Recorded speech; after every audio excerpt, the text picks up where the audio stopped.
You don't know what exactly what motivates Trump to say what when, and whether he has been properly briefed, or whether he's just reacting to what he's seeing on social media, which because the footage of the crash was up very, very quickly, and he'll know the Washington airspace really, really well because he flies in and out of there all the time. He owned an airline for a while, so he knows a lot about airlines and aircraft, and that bit of airspace, as your man who overlooking the Potomac was saying, is very crowded and full of military traffic as well. It's been more than 6 hours since a passenger plane carrying 64 people in a US Army helicopter collided mid-air over Washington.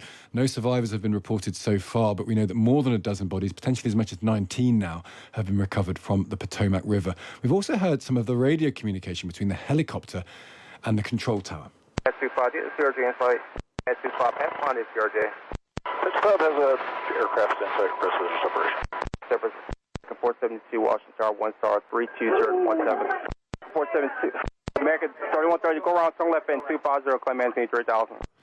It's very hard for us to follow that, but Times Radio's Dominic O'Connell, he's our business correspondent, but he knows an awful lot about the aviation industry as well, has been trying to work it out. Dom, morning again. What do you hear when you hear that piece of audio? Well, you can actually hear quite a lot. It's worth saying that we have this recording, by the way, not from any official source, but because people tune into ATC frequencies, air traffic control frequencies, and record what's being said. This is not, an official transcript or anything like that.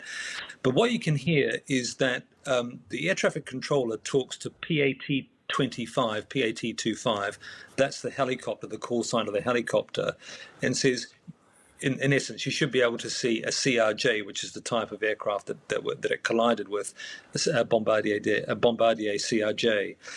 And the helicopter pilot replies, confirm aircraft in sight, request visual separation. In other words, I can see it and I will fly around it. You don't need to tell me where to go or what to do. And then very shortly afterwards, you can hear that was just edited a little bit. It's about 2 or 3 seconds after that. You can hear the reaction of one of the controllers in the background saying, "Oh my God." Obviously, that's when the collision took place. And then immediately after that, there's a silence. The next command is to another aircraft saying, "Go around, don't land, go around, fly away," because something has happened. Now, this is only a fragment. You shouldn't leap to too many conclusions, but from this, you can deduce that the helicopter pilot did see the incoming aircraft, or at least thought he did. He may well have confused it with another aircraft, and that resulted in the collision. But all this will wait until the National Transportation Safety Board gets on the ground and uses this and other evidence to determine what happened. But what I think we can presumably infer here, Dom, is it's that sort of briefing that would have been given to Trump. Someone had walked into Trump's office and said, there's a recording. It sounds like the helicopter had visuals and then still flew into the plane. And that's what's led Trump to say the helicopter should have moved out of the way and the air control shouldn't have just let them do it.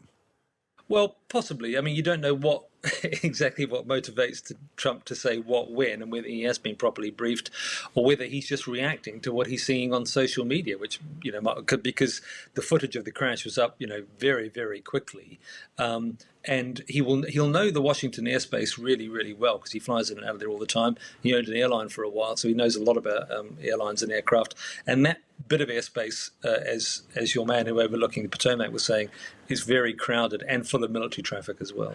But just to say how rare this is, but the way the system should work, and we had a helicopter pilot on who's also flown in the area, is that you're supposed to go along the river because if you crash, it's better to land in the river than on a building. That's why they trace the river. But he said that there's very specific flight levels for helicopters and planes, and they are very, very tightly managed normally.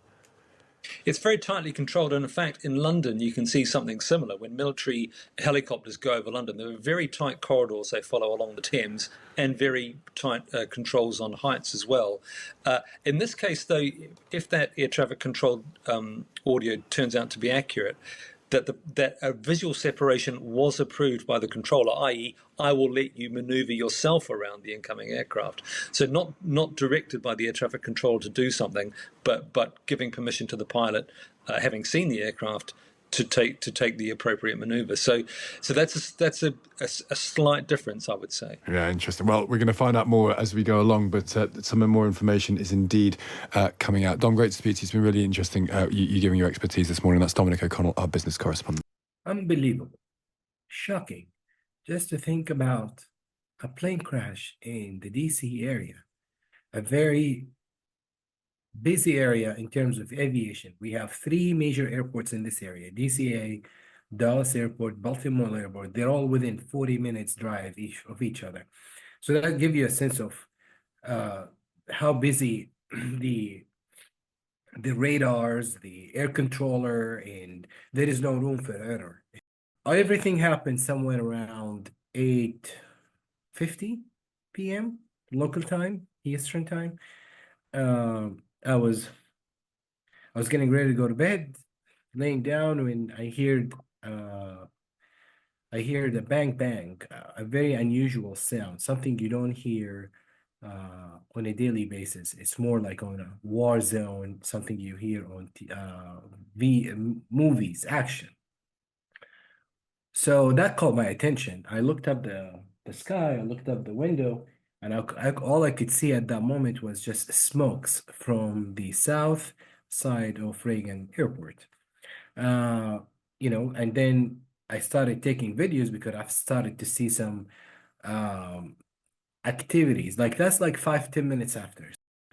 It's horrific. It's unthinkable to think that at this time of the year of where we at 2025, crashes, human errors still happen. Since the inaugurational day till today, the river is frozen. Part of the river is totally frozen. So that give you an idea how challenging is for all of the guys and the men that are working on the site right now, whether they're divers, boaters, and so forth, because we're talking about maneuvering through ice to get to the crash scene. The water temperature is 39 degrees. We're talking about hypothermia. It is absolutely cold. We're talking about a minute before you get hypothermia. So it's inevitable. It's going to happen. This river has a very strong current going south. So 4 hours since the plane crash, we're talking about 60 people recovery mission. Some of them, 100%, their bodies that remain have floated down the river. I would say maybe by 3 to 4, now even 5 miles radius. Okay, between ice, between frozen water, strong currents. It's very challenging mission at the moment. We still believe in the FAA. We still believe in our pilots. We still believe in the airliners to take us from point A to point Z. But just to think what this helicopter were doing at the same airfield or the same area for the commercial flight, this needs to be investigated. I'm aware that there's an investigation underway.